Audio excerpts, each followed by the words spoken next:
Suspense.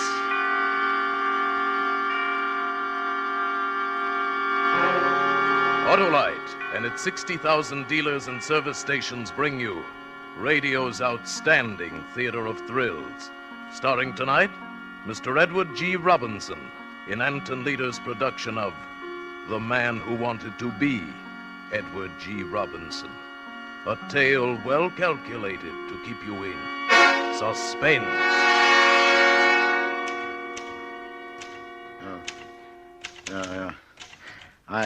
I'm making this statement in accordance with a promise to a very dear friend.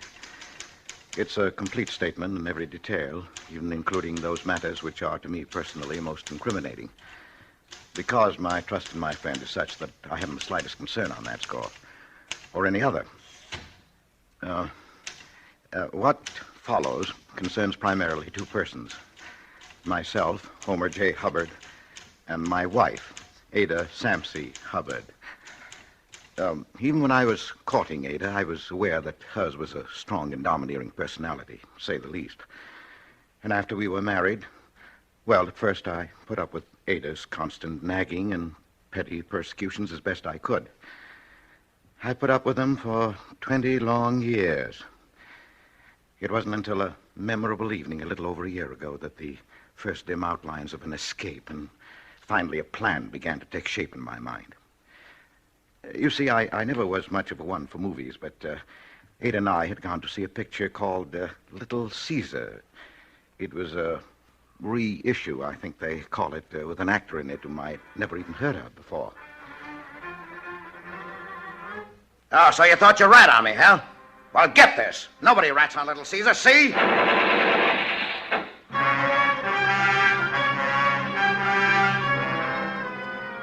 The moment I saw that face on the screen, the minute I heard that voice, the world of reality around me simply ceased to exist. I lived that picture. I was Little Caesar. I was Edward G. Robinson. I was dimly conscious that my voice was like his, that even my face without my spectacles and with my hair parted differently might have been mistaken for his, but it was more than that. It was his personality that fascinated me, and that I assumed. Calm, assured, tough. The kind of a man who made people do what he wanted done, the way he wanted it done. Walking out of the movie theater afterward, I knew something had happened that was going to change my whole life.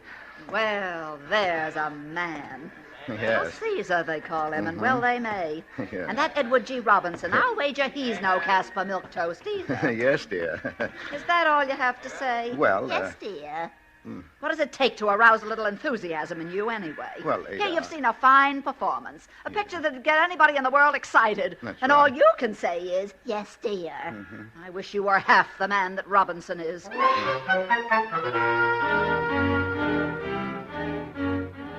But from that moment, I no longer really cared what Ada wished or thought.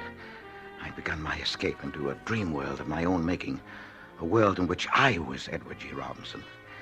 As the weeks went by, I began to identify myself with him more and more. I imagined myself in countless dangerous situations, and when no one was looking, I imitated him and I affected his mannerisms. I would start daydreaming at my desk, wondering what the other people in the office would think if I suddenly exposed this hidden side of my personality. Okay, everybody. Stay where you are. Will you? Hold your hands over your head. What is this? I don't want any monkey business, see? Now stand back there, Ryan. Why? Any funny stuff from you, and I'll let you have it. Hubbard, this is preposterous. What do you mean by such behavior? Is this your idea of a joke? You'll see whether it's a joke or not if you make one false move. Now, this isn't a water pistol I'm holding here, you know. Hubbard, you're fired. Leave this office immediately. Well, I'm getting out all right, but I'm not fired, see?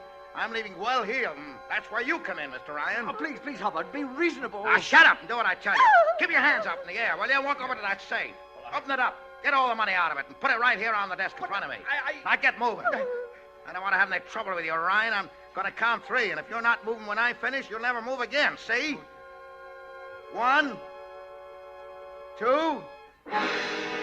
Hubbard. Huh? What are you doing daydreaming? Oh, You'd better get busy, or I shall be forced to report you to Mr. Pemberton again. yeah. I'm so sorry, Mr. Ryan. I'm terribly sorry. I can't understand what could have come over me. Well, that's the way it went. At the office, walking down the street, riding home on the bus, my life, outwardly calm and well ordered, possibly even dull, was actually 24 hours of harrowing adventure with myself as the central figure. I saw every Edward G. Robinson picture that came out. It was the day after seeing Key Largo for the third time that Ada finally caught me. I was lathering my face and talking to myself. Okay, you rat, you asked for it. You don't come out, see? We're coming in and get you, see? And we're coming in shooting, see? What's that? Oh, yeah? And only a dirty yellow rat would say that. Okay, boys, let him have it. Well, I never. Of all the full performances I ever heard of, this beats everything. Yeah. What in the world are you jabbering about in here? Well, it's really nothing, dear Ada. I was just sort of trying to imitate Edward G. Robinson. You were what? Edward G. Robinson? Yeah. Oh, that's rich. You trying to imitate Edward G. Robinson? Yeah. Oh, I can't stand it. Don't stop. Don't let me interrupt the performance, Mr. Movie Star. Come on. Do your act for me. Well, dear, I don't see anything so funny about it. Oh, maybe you don't, but you're the only person in the world who wouldn't.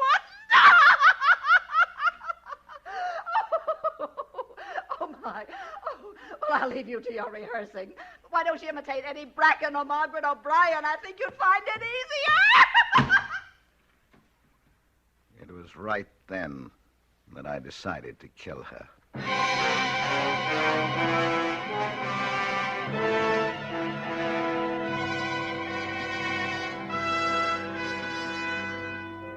For suspense, Autolite is bringing you Mr. Edward G. Robinson in radio's outstanding theater of thrills, Suspense.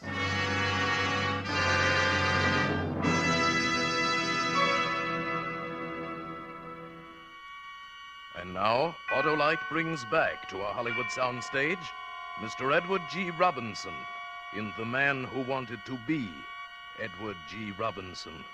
A tale well calculated to keep you in suspense.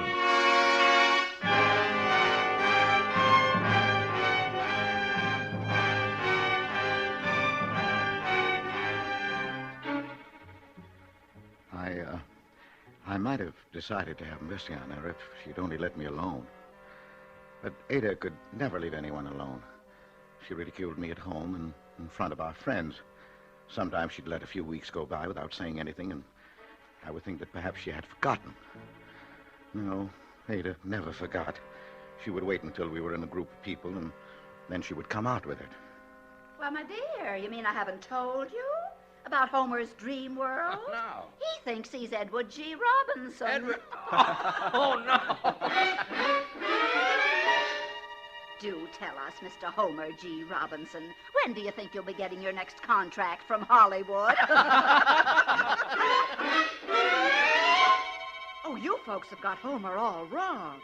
He's a killer at heart. Just a cold-blooded killer.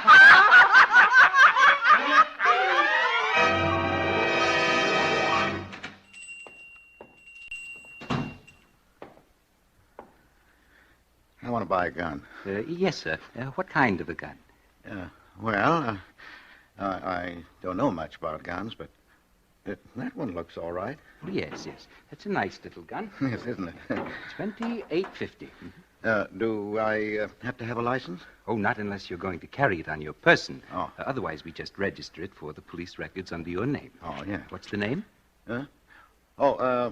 Edward G. Robinson. I beg your pardon. You heard me, Mug. Edward G. Robinson. See? I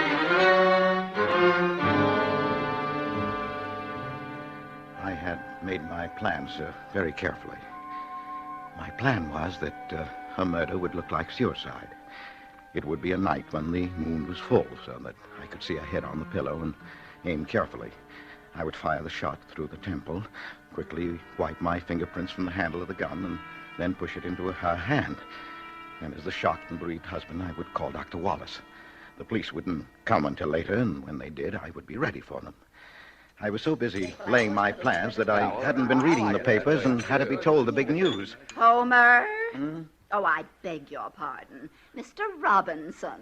Oh, please. Would you mind passing the spinach? That is, if you're not too preoccupied with planning your next murder. Oh, please, Ada. Yeah, held up any banks lately, Homer?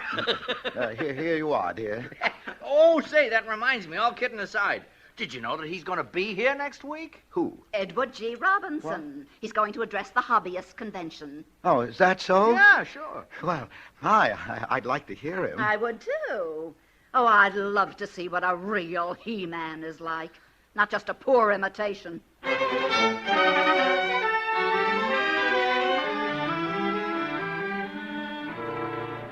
We went, and at first it was the most terrible disappointment of my life. Because he wasn't tough or hard-boiled or anything like it. He seemed to be a mild-mannered little fellow, a little shy, almost like me. And he talked about orchids and modern art. They were his hobbies, he said, raising orchids and collecting paintings, modern paintings. Yes, but as the lecture went on, I began to understand. By the time it was over, I knew. And so, ladies and gentlemen, I consider myself twice blessed. Every man is blessed who has a hobby, but I am among the fortunate few who have two hobbies. And as the fellow said, whose fiancée had a twin sister, I love them both. Thank you very much.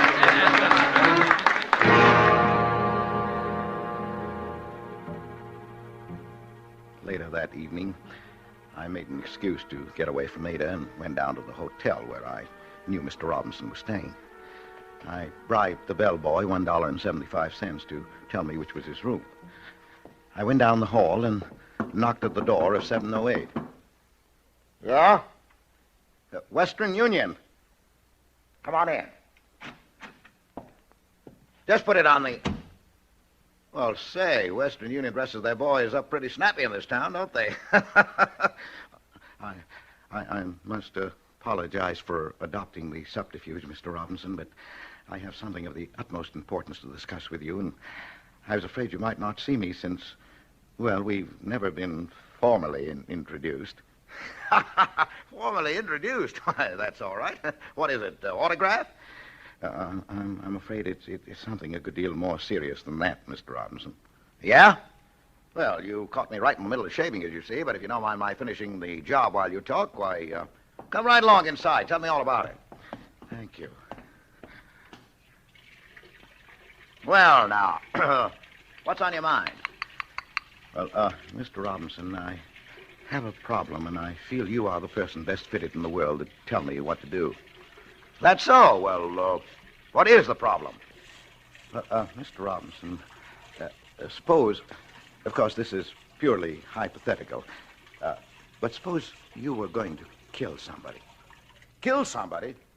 Yes, in your own home, somebody who's, shall we say, related to you. Yeah, now, hold on a minute, Mr. Hubbard. Homer J. Hubbard. Mr. Hubbard. I may look like a bad guy on the screen, but when I'm not working, I'm just a plain, peace-loving citizen like anybody else. You can fool people like that audience tonight with all that talk about orchids and modern art, and it was very good, and I quite understand why you do it. A man in your position must have a front, of course, but you didn't fool me. I didn't, huh? Well, I know, rather, I knew I could come to you and be perfectly frank. Yeah, about what? Why, about the murder. About the what? Well, look at me, Mr. Robinson. I'm a shy, inhibited, weak, utterly ineffectual person. I have none of your assurance, your hardness, your ability to cope with any situation the direct, ruthless way. Yeah? Well, how many times I wished I had, because for 20 years my life has been made horribly, unbearably miserable by one person, my wife. Oh, so that's the way it is. Yes. For years I bore it as best I could, and then one day I thought, how would you have coped with it? And of course I knew at once you would kill her. Here, now, wait a minute. Are you kidding me? Oh, no, Mr. Robinson. I wouldn't think of such a thing. Look here. I've even secured a gun to do it with. Hey, yeah, here, you better give me that. No, don't point it. Well, hand it to me by the barrel. Here. Oh, put it over here.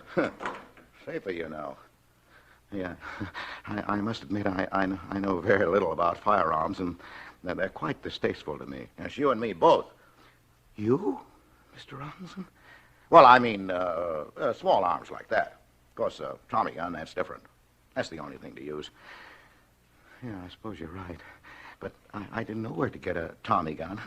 I was afraid even if I did, I'd never master the art of using it. Yeah, well, now you want to kill your wife, is that it? You want me to help you? If you would, Mr. Robinson, if you could spare the time, I can't tell you how grateful I'd be.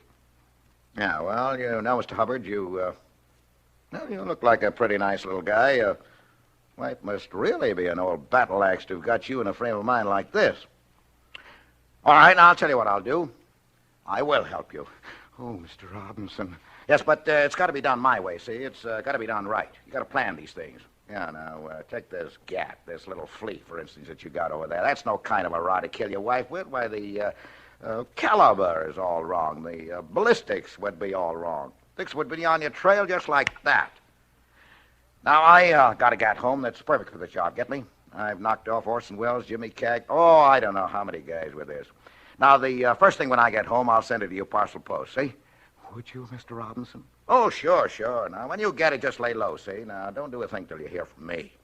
I'll lay this thing out with some of my boys, and then I'll get in touch with you, okay? Oh, yes, Mr. Robinson. I don't know how to thank you. Ah, forget it, pal. What's a little murder between friends?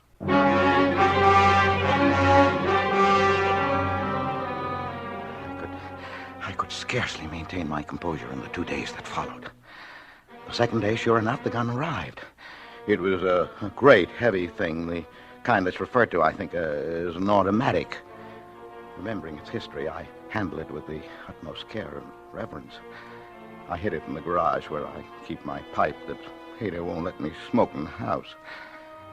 It was the next afternoon, a Saturday, that the phone rang. I rushed into the bedroom to answer it and close the door after me so Ada wouldn't hear in case it was. Hello, Homer. Yes? This is Eddie. Eddie? Yeah, you know, Eddie Robinson. Oh, yes, Miss... Eddie. You get that package I sent you? Oh, yes, I got it. Okay, but don't fool around with it, will you, until the time comes. Kind of tricky. Oh, no, I won't. Now, listen. The deadline is tomorrow night. Midnight, got it? Yes? Now, here's the layout. Tomorrow night, you go to bed, just as always, but have that gat handy and leave the front door open, see? I understand. Oh, say, wait a minute. I meant to ask you, is it safe to talk where you are? Oh, yes. The phone's in the bedroom and the door is closed. The bedroom, huh? Swell. Well, now, listen. A little before midnight, you get up, see? When she's asleep, you take a spot just outside the bedroom door, see? Where you can keep an eye on her and on the front door, too, see? Yes? Well, at midnight, I'll contact you. We'll do your job and then make a quick getaway, and you can hold up in the hide until the heat's off. Get it? Tomorrow night, midnight. I'll do everything just as you say, Eddie. I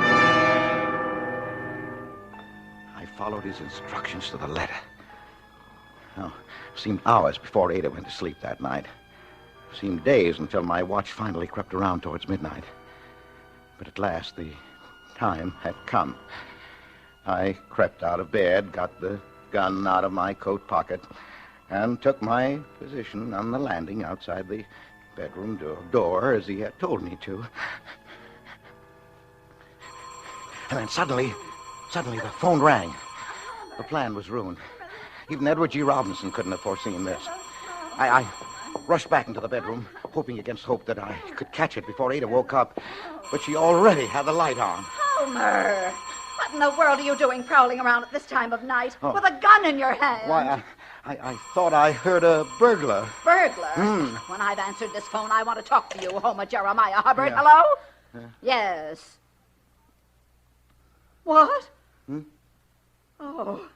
What? Homer, There is a burglar. Is there? Someone just saw him trying to get into the house. Oh, are you sure? Of course I am. A man just phoned that he saw the burglar. Well, don't just stand there. Yeah, no. You've got a gun. Go on Yeah. down and stop him. Yes, but Go Ada. on. Do you want us to be killed in our beds? No. Go on, I say. Oh, Ada, why do you have to spoil everything? There was nothing to do but go. I crept down the stairs in the darkness. I knew what Edward G. Robinson would have done.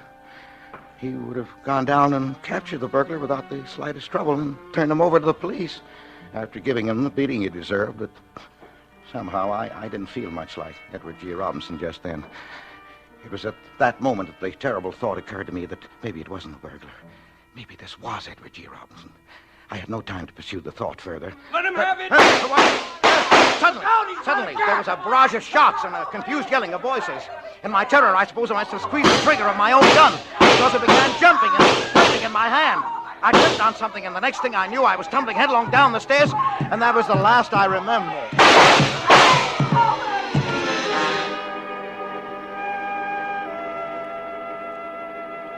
When I woke up, Ada was holding my head in her arms, and she was crying. They made me stay in bed for a couple of days, but I really didn't mind. There were reporters to see me and take my picture for the paper, and all kinds of people. Even Mr. Ryan and Mr. Pemberton came to see me. And Ada? Well, Ada was simply a changed person. Nothing was too good for me. My slightest wish was literally a command. If the whole thing hadn't been an accident, if I'd planned it that way, it couldn't have turned out better. And then as the final climax that afternoon when the phone rang by my bed. Yes? Oh, yes.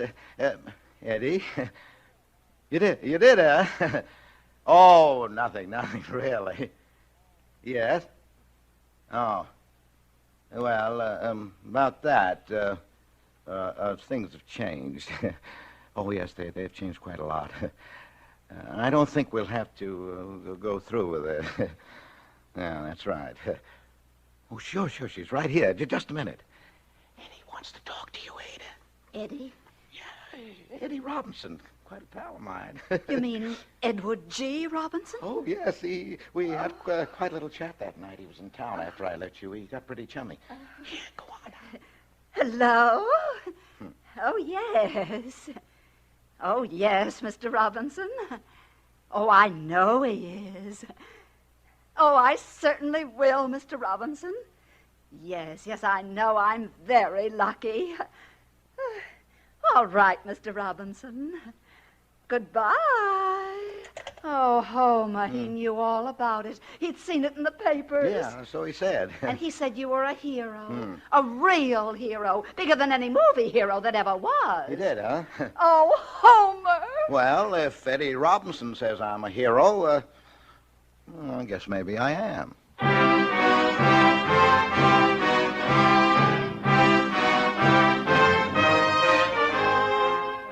Couldn't have turned out better, Eddie.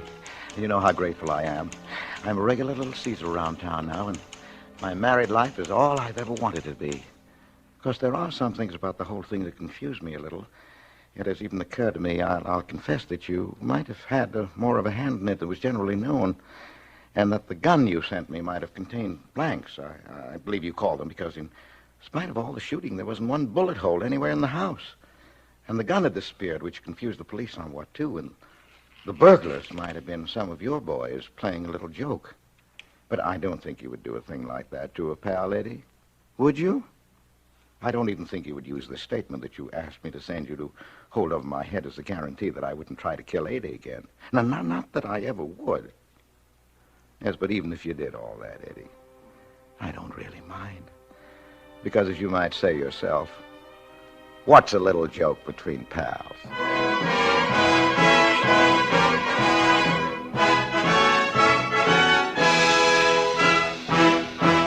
Thank you, Edward G. Robinson, for a splendid performance. Mr. Robinson will return in just a moment. And now here again is Mr. Edward G. Robinson. It's been fun appearing in our suspense story tonight, but just so nobody gets the wrong idea, it was only a story. I'm not really so tough. Only get this. I'm telling you, see? You better listen to Suspense next week, see? Because Ray Milan will be hearing a story called Night Cry by William L. Stewart. Another gripping study in... Suspense.